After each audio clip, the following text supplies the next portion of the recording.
So, you just found out your spouse wants a divorce. Now what? I'm gonna give you 3 steps that you can immediately focus on so you can stop second guessing yourself and step out of some of the confusion and know exactly what to do. For the best advice on divorce recovery, please hit like and subscribe so you can be notified when I put out new content every single Sunday. I'm Ketra. I'm a nationally certified recovery coach with Life Curated Coaching, and I have survived a divorce after a 17-year marriage that included him having multiple affairs, all kinds of emotional abuse, and I am here so that you know you are not alone and I can walk through this with you. Step 1, build a team. This is not the time to trust your emotions. They are going to take you all over the map. So it's time to get people around you that can give you the support you need. A great place to start would be find someone in your circle that you know that has survived a divorce. People who have not gone through a divorce are not likely going to be able to give you the support that you need. They are going to have lots of strong opinions about it, and they're going to try to tell you what to do, but the fact is, unless you've been there, it's very difficult to relate.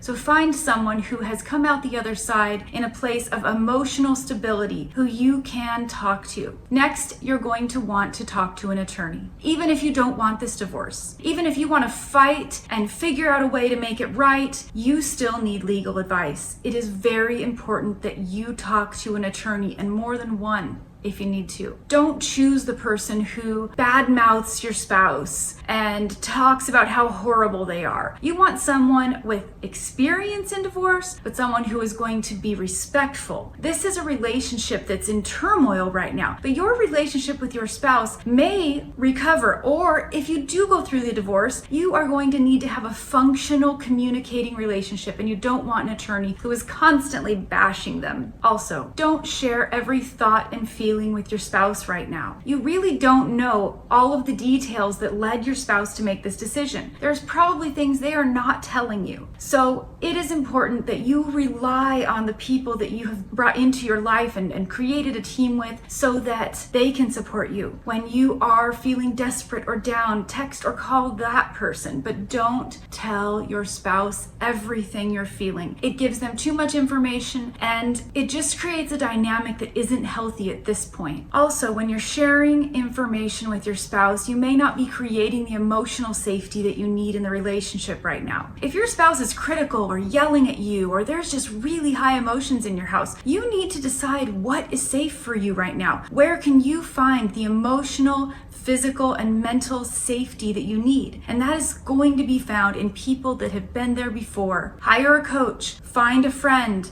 join a divorce recovery group, somewhere that people will be understanding and that you will have an outlet for the feelings that you're feeling right now. Step 2, you are going to want to gather documents. This is where looking at a budget is important. You need to ask yourself, what do you need to survive? Do you need spousal support? And if so, how much? What are houses renting for right now? Let's imagine you can't stay in the home you're in. What would you have to pay to live on your own? How much for utilities? All of that, everything that goes into a monthly budget, you need to write down and figure out what your absolute necessities would be. So create a budget, and don't forget to include childcare. If you don't already have your children in childcare, you may need to. So look into that, see what that might cost you, and try to start getting a working, realistic budget. In the process, don't forget to gather whatever your attorney recommends. Documentation on bank accounts, savings accounts, tax returns, any kind of documentation that you're going to need to give to your attorney, you're going to want to start gathering that up, because if you leave it and your spouse takes it, you may have trouble getting additional copies, and it might add extra work later. So right up front, gather as much legal information and documentation as you can, and your attorney can advise you exactly what to focus on. Step 3 is your self-care plan. Self-care is tricky. Sometimes we think of it as going to get a pedicure, but it really is so much bigger than that. Your self-care plan needs to be about you taking care of you. You need to get a sleep schedule. Go to bed at the same time every night. Wake up at the same time every morning. Accept help from friends and family. Let them watch your kids. Let them take them on the weekend so you can just sleep if you need to. Go to the grocery store on your own if you need to. Whatever it is that you need, you are allowed to do that. Accept the help that's offered to you. You probably have loving family members around you, and you need to make sure that they know what you're dealing with, how you're feeling, and how draining it all is, so that they will be willing to help when needed. Part of self-care is also not making a decision out of fear or panic. When you're in doubt, delay, ask for more time, put off the decision, wait until you can get professional advice, until you can talk to your attorney. When in doubt,